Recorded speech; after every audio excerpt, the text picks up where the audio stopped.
This is episode 24 of Ethics and Culture Cast from the De Nicola Center for Ethics and Culture.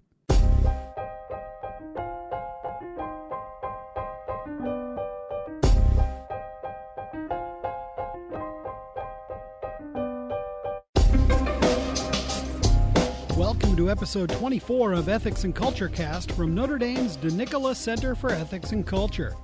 I'm Ken Hellenius, the communications specialist at the center.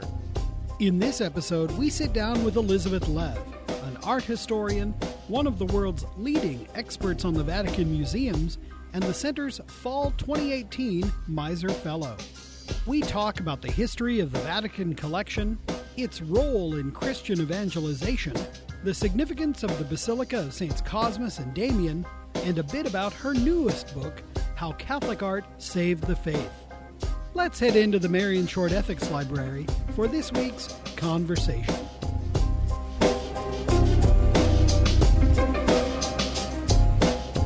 I'm sitting here today with Elizabeth Lev. She's an American-born art historian who has, as she calls it, the good fortune to live and work in Rome. She teaches Renaissance and Baroque Art at Duquesne University's Italian campus. She has taught and lectured in numerous venues in Ireland, Italy, the United States, and Australia, including an address at the United Nations in New York and a TED Talk representing the Vatican Museums. She works as Vatican Analyst for NBC and has been featured on The Today Show, Nightline and 60 Minutes, among other programs. Her books include The Tigress of Forlì, The Remarkable Story of Caterina Riario, Sforza de' Medici, Roman Pilgrimage, The Station Churches with George Weigel, A Body for Glory, Theology of the Body in the Papal Collections with José Granados, and her newest book, How Catholic Art Saved the Faith. Lev studied art history at the University of Chicago and completed her graduate work at the University of Bologna. Elizabeth Lev, welcome to the show. Hello. So tell us a bit about your intellectual journey. What brought you to the field of art history? I often think that all the signs were there that I was going to end up in art history. I loved mythology and I loved stories. I loved biographies. So I liked to hear about people. I liked to hear about stories, particularly those that took place in Europe, which I thought was the most fascinating place in the world. And I loved the truths that came out when you read the Greek myths. And so gradually, as I got more and more interested in the reading, then one day my parents got me a copy of Bulfinch's Mythology, the illustrated version with paintings. And it was just one of those moments when you realize that the stories and the pictures, they go together and they make the story better. The pictures make the story richer, and the stories deepen and help you to understand the pictures. And I think from there was already a desire to explore a field I didn't know existed until I had an experimental Jan term class. And don't poo-poo Jan term. They can be life-changing. I had an experimental Jan term class with my favorite English teacher in art history. And I took my class. I came home with my copy of The Story of Art by Ernst Gombrich under my arm. And I even vaguely remember that feeling of, this is who I am. And even though it's been a difficult staying on that path, it is who I am. It's fun when you can find your actual vocation. It is.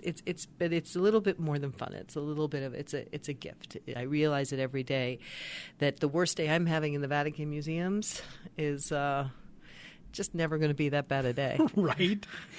Well, and especially because people have dreamed about coming to be on a tour to see this art, and you're surrounded by it every day. It's got to be pretty much, like you say, fortune smiling upon you, huh? Yes, it's like being on permanent vacation, except it's not. But yeah.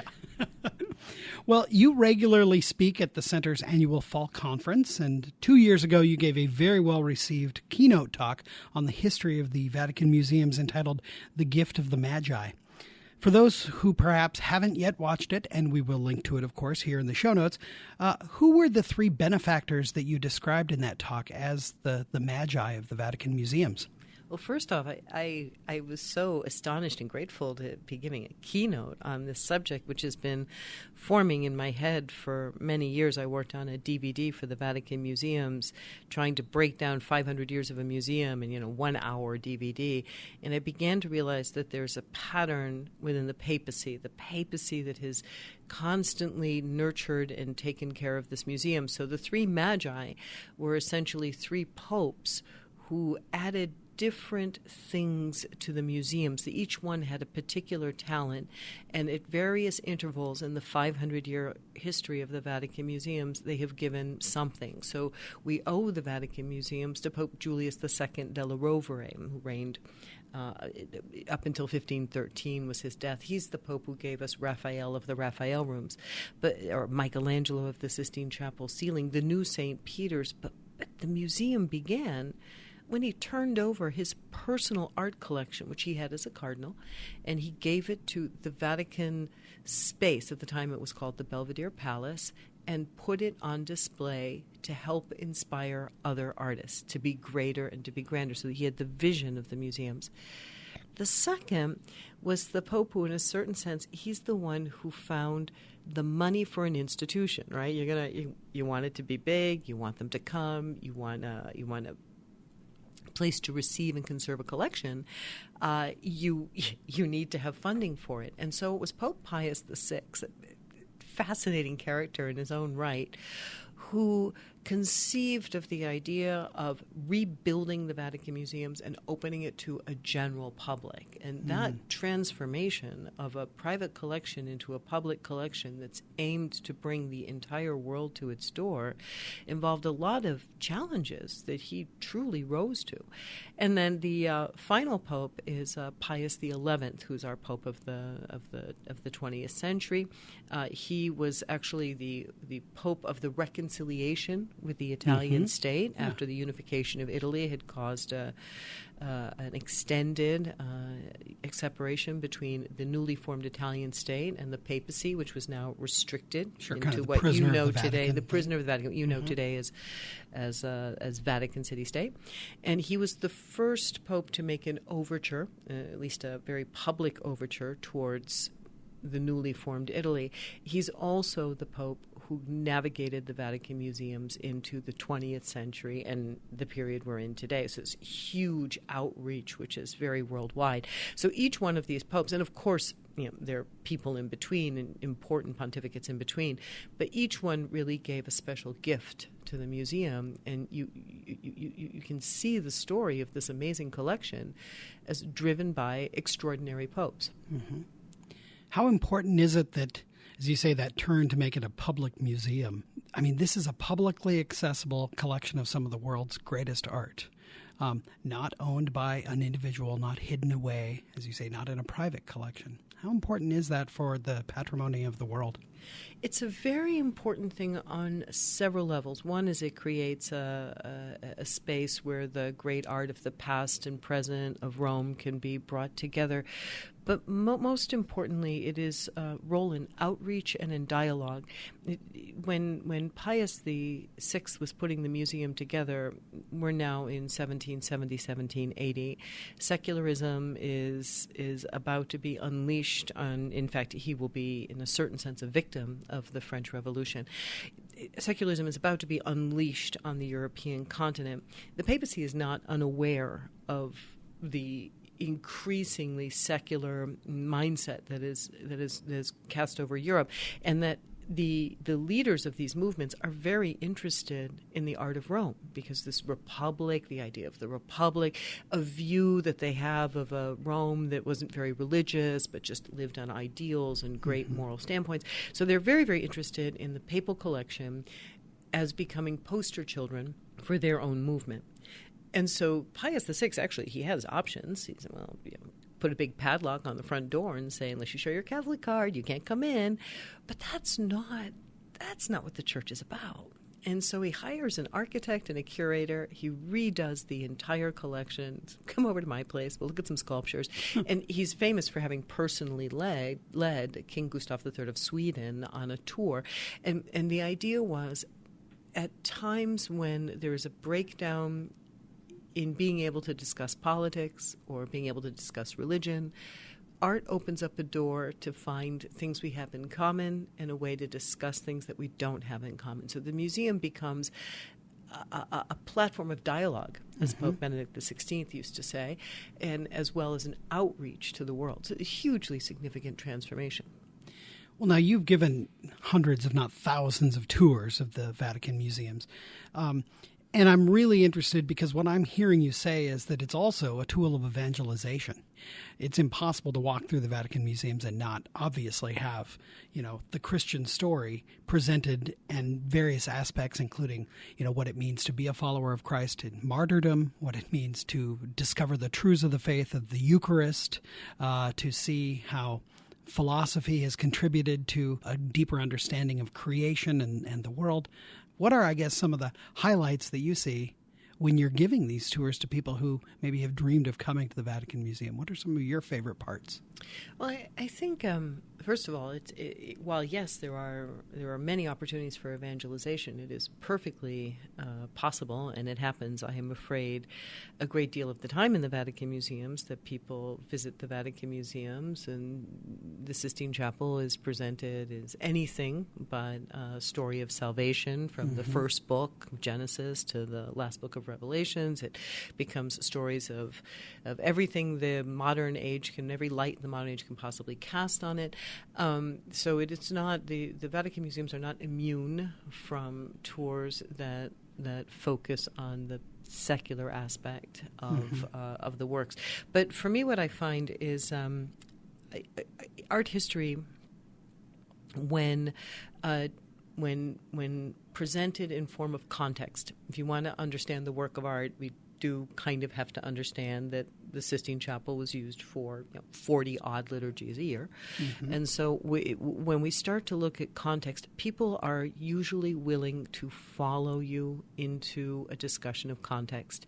If the discussion of context then brings forth questions of belief, faith, scripture, liturgy, they're willing to follow to a certain extent in that vein. So for one example, one of my favorite parts of the Vatican Museums happens to be one of the least visited parts of the museums. And I take almost everybody there if that part is open. It's the early Christian museum. It's called the Museo Pio Cristiano, the Christian museum opened by Pius IX. It's a museum that never has anybody in it. So my first excuse is, well, there are a bazillion people in this museum. Let's go in here. There's nobody in here. And so already getting out of the crowd of the entryway and walking into a place where there's nobody, it's mentally soothing to all of us. Right. But the other reason I go in there is that it contains works made between the 4th and 5th century A.D. It is among the earliest examples of Paleo-Christian art we have. And the reason I give and the reason I go is that in those images, that short list of images that the Christians chose when they first started to make art, we find the same scenes as the Sistine Chapel. And so already the idea of creating a continuity between what the Christians were doing in the 4th century and what Michelangelo is doing in 1508 is a very important way to already express that the church isn't sort of throwing darts at a dartboard. Oh, I think I'll do this. I think I'll do that. That there's a meaning and there's a purposefulness, and mostly that we have a story, the same story we've been telling for 2,000 years now. What are obviously people rush through to get to the Sistine Chapel, and then that's almost near the end, in many ways. What are some of the other things that maybe that you think of as that get skipped on the way? The common belief in this particular day and age, dash to the Sistine Chapel is a funny one. You end up walking into a space where you don't really know anything about it. Guides aren't allowed to explain in the Sistine Chapel. I mean, you may have your audio guide, but there's no sense of it. It comes out of the blue. You don't have a sense of where this is seated in the history of the church or even the history of art. So another part of the museum, the picture gallery, has a number of just splendid works of art that help one prepare for the shock that was the Sistine Chapel. The Sistine Chapel was avant-garde not because Michelangelo is using Freudian themes or what we consider avant-garde in the 20th century or 21st century. It's avant-garde because his way of representation is very, very new. So we have a Last Judgment from the 12th century in the early Christian in the picture gallery, wooden. It's tempera on wood panel with the Last Judgment, all kind of with registers, everything explained very neatly. So this is what's happening here. This is what's happening here. If you'd like to get to heaven, try to do this. Try not to do that. It's a wonderful little didactic piece of art, which is what people were used to. Yeah. And when you look at that and then you walk in and see Michelangelo's 1534 Last Judgment, a jumble of almost 400 bodies, you begin to understand, oh, that's why everyone's hair stood on end. They ran around in circles and were shocked when they saw it. I have a personal favorite piece, which is in their 17th century room. It's right across from the Caravaggio deposition, so nobody pays any attention to it because Caravaggio, in his way, always demands attention when he's in a room. But there's a little painting by one of his super rivals, a man named Guido Reni, who did a little painting of St. Matthew being inspired by the angel. And by Baroque standards, it's literally a miniature. It's 1.5 feet by 1 foot. And you have just these two faces. The angel whose face is turned slightly away from the viewer, he's touching his fingers, counting off the points of a proposition. That's a gesture and art of explaining. Sure. And the angel is painted very softly. Guido Reni had he had the capacity for a very light touch with the brush. So the angel's painted very softly, and all you really see as the viewer is the effect the angel's words have on the writer, on Matthew. And you see his hair, this kinetic gray hair standing on end, his hand gripping the pen. It's an up close illustration of inspiration. And I think it's a very, very beautiful painting. Wow. Well, we'll link to that in the show notes as well. Wow. Well, one of your books is Roman Pilgrimage, which is a beautiful volume of reflections and photos and a deeper dive into some of the artistic value of the Roman stational churches, which you co-authored with George Weigel, who's another one of the Center's fellows. Tell us about your experience of the stational churches, and perhaps are there any favorite highlights? Well, it was quite a Lent. We were all there. George was staying up at the North American College. His son Stephen, who is the photographer who did those incredible photos for the book, and then me. All bright and early, 7 a.m., traipsing across town. George and Stephen were a little bit more, let's say, macho. They walked, I biked. But and the one thing that really remains deeply impressed is how full those churches are at 7 o'clock in the morning, and how beautiful it is to see them filled with prayer and worship. And especially with the churches of the stations, those are very early churches with a few exceptions. Most of them are 4th, 5th century churches, so they're very, very ancient churches, which, in a city which lives off tourism, they're mostly tourist attractions. Mm-hmm. So you mostly see a group walking in, following an antenna, walking in, walking out, the two works of art, and then you leave. And the masses, the liturgies at the station churches allow us to stop. I mean, that's exactly what a station church is. The statio, the place where the Pope stops, the place where the congregation, we stop and we worship. And each one tells its own very particular story. And so it also, because of the geographic moving around, we also get a sense of the development of Christianity in the city. We find these early Christian churches are all located, not all located, but many of them are located right around the contours of the ancient Roman city. And so we can see Christianity going from the outskirts, working its way closer and closer and closer to the heart of the Roman Empire until eventually they enter with the Church of Cosmas and Damian, which is one of the stations, and a very, very beautiful and special day. It's actually the one that I marked in my book here, because I remember on my last visit there, I stopped by and saw it. And so, hey, that's pretty good without like calling each other. Without calling each other in advance, exactly. Let's talk about great minds. Well, and that mosaic, I mean, is so incredibly beautifully blue. as well as it's just it's pastoral at its. I mean, obviously it's depicting kind of sheep and all of this. It was stunning. And you think of Cosmas and Damian; these guys get named in the canon, of the Mass, and so these are names that were heard, at every Mass for hundreds of years, if not thousands of years. Calling upon the martyrs to help us, to pray for us, and intercede for us. And it offers actually a great deal more. The location, it's the first Christian church to enter into the space of the Forum. It takes 525 is when it's transformed into a church. So the Christians have been legal since 313. And they can't get a church in the Forum till 525, after the Roman Empire has fallen, with an Arian heretic, king, Theodoric, who's handing over the church to the Christians. So it already tells you a lot about the situation of the Christians even after the legalization of Christianity. Mm-hmm. The second thing is, when you look at the church today, you come in through a back way because of excavations, because of the unification of Italy. But if you were to go in through the front door, you'd be entering in through the Roman Forum, yes? And so you would look directly across from the church is the Palatine Hill, where Rome was founded by Romulus and Remus, who are twins, not unlike Cosmas and Damian. And then a little bit between the Palatine and the church, there's also the temple to Castor and Pollux, who are two of the Romans' favorite gods, also twins, like Cosmas and Damian. So this idea of the Christians really thinking it through about who they want to come in and represent our faith in this ancient space of the Roman gods.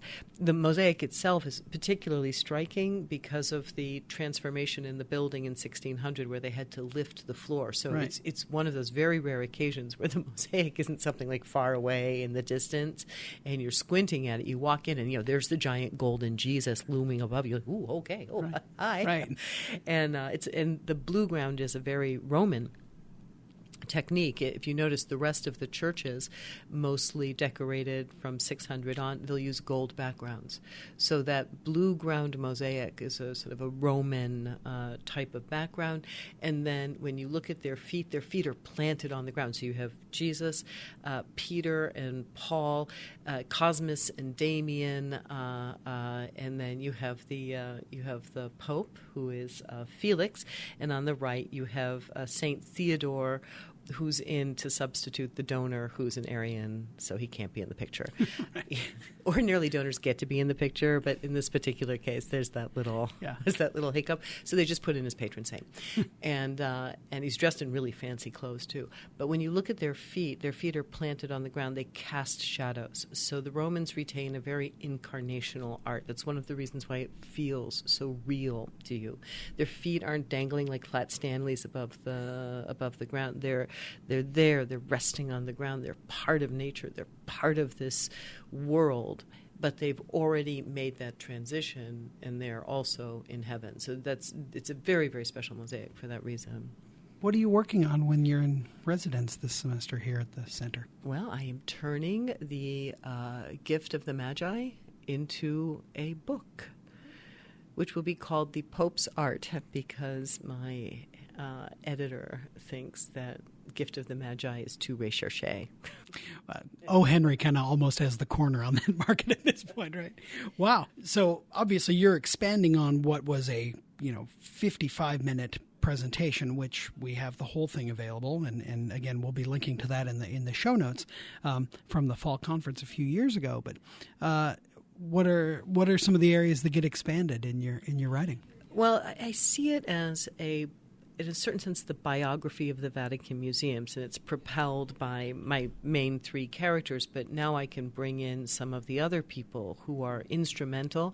They're sort of major currents, the current of the vision of Julius II, which has a sort of an abrupt and problematic drop-off with the Reformation. So after the Reformation, many of the works are taken out of the museum and moved to another museum. There are a number of things that happen as the boat tries to right itself, even in its artistic collection.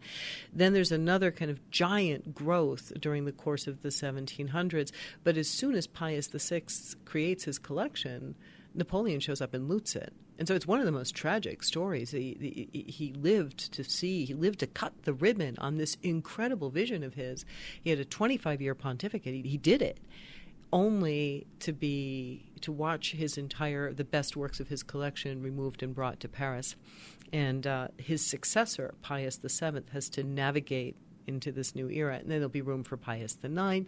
It's nice, and of course, there'll be room for John Paul II and the cleaning of the Sistine Chapel ceiling. And I just would like to be able to fill in a little bit more of the blanks in the history of the museums, to point out some of the very innovative things about the museum. The museum is we have the custodian. The manual for the custodians from when the museum first opened.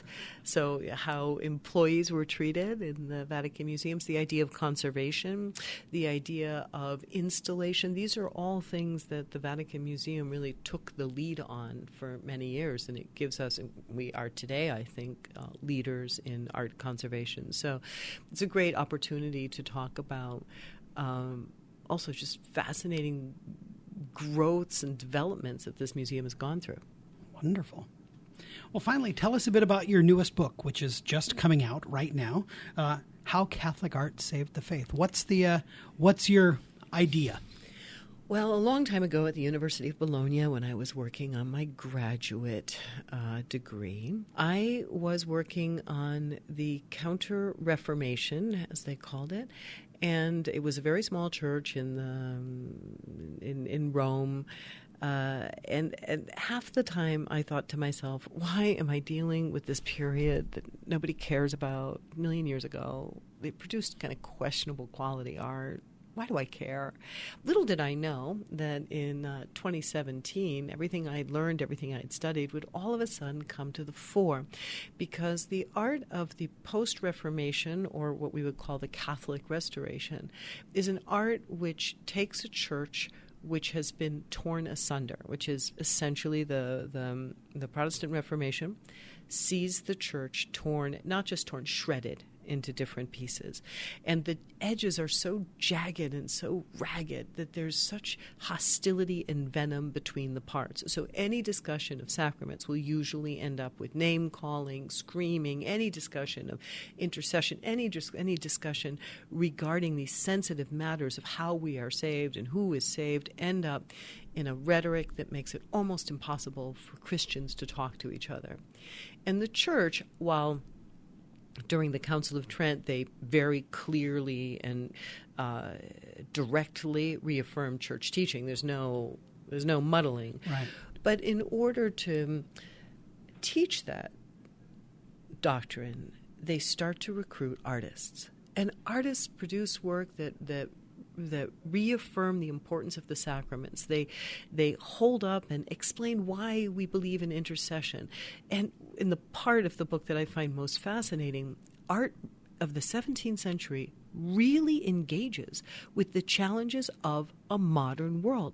The Council of Trent is dealing with the church which is moving into a modern era. The artists are dealing with the questions of salvation, not salvation as we see it back in, 1200, how did you do it? Nope. How do we put the rubber to the road in the 17th century, in the modern era, where there's exploration, where there's a globalization, where women, what do we do with women? It's a fascinating thing to see that the church made room in its beautiful art and its beautiful art patronage to explore these questions. So the book is basically divided into three sections. One deals with works of art that reaffirm the teachings of the sacraments. One deals with works of art the second one deals with works of art that reaffirm and look at intercession. So everything from the Virgin Mary, but also the idea of purgatory, and all this Peter and everything else in between.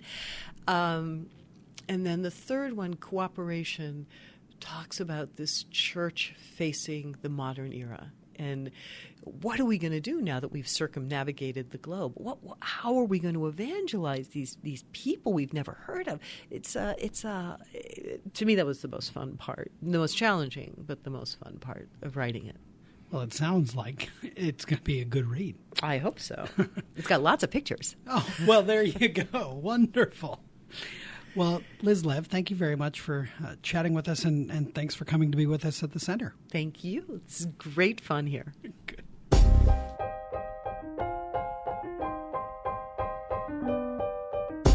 Thank you to Elizabeth Lev. You will find links to some of the pieces of art that she talked about, as well as her TED Talk and her latest book, in the show notes. Subscribe to Ethics and Culture Cast so that you can always get the latest episodes by visiting ethicscenter.nd.edu/podcast. We would love your feedback. Please review the show on iTunes, Google Play, or wherever you get your podcasts, and email your suggestions to cecpodcast@nd.edu. Our theme music is I Dunno by Grapes, licensed under the Creative Commons Attribution License. We'll see you next time on Ethics and Culture Cast. Until then, make good decisions.